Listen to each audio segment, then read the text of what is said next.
মুনাফা হলে 500 ইউরো জরিমানার বিধান রাখা হয়েছে। এই আইন প্রণয়নের প্রতিবাদে রাজপথে মিছিলের ঘোষণা দেয় মানবাধিকার সংগঠনগুলো।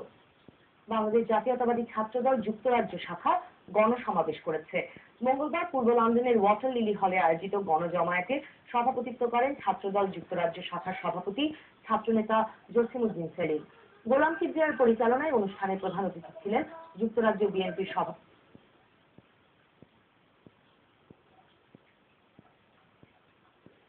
ছাত্রদল কেন্দ্রীয় সংসদের সাধারণ সম্পাদক আমিরুল ইসলাম খান আলী। অন্যান্যের মধ্যে বক্তব্য রাখেন মহিদুর রহমান, মিয়া মনিরুল আলম, শরীফুজ্জামান চৌধুরী তর্পণ, ব্যারিস্টার আব্দুল সালাম, এম তানভীর আহমদ প্রমুখ।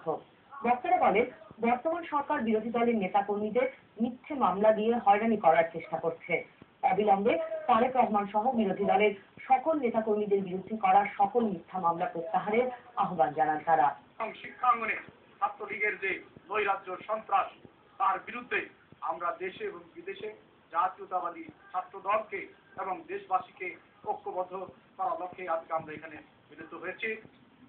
বাংলাদেশে জাতির জনক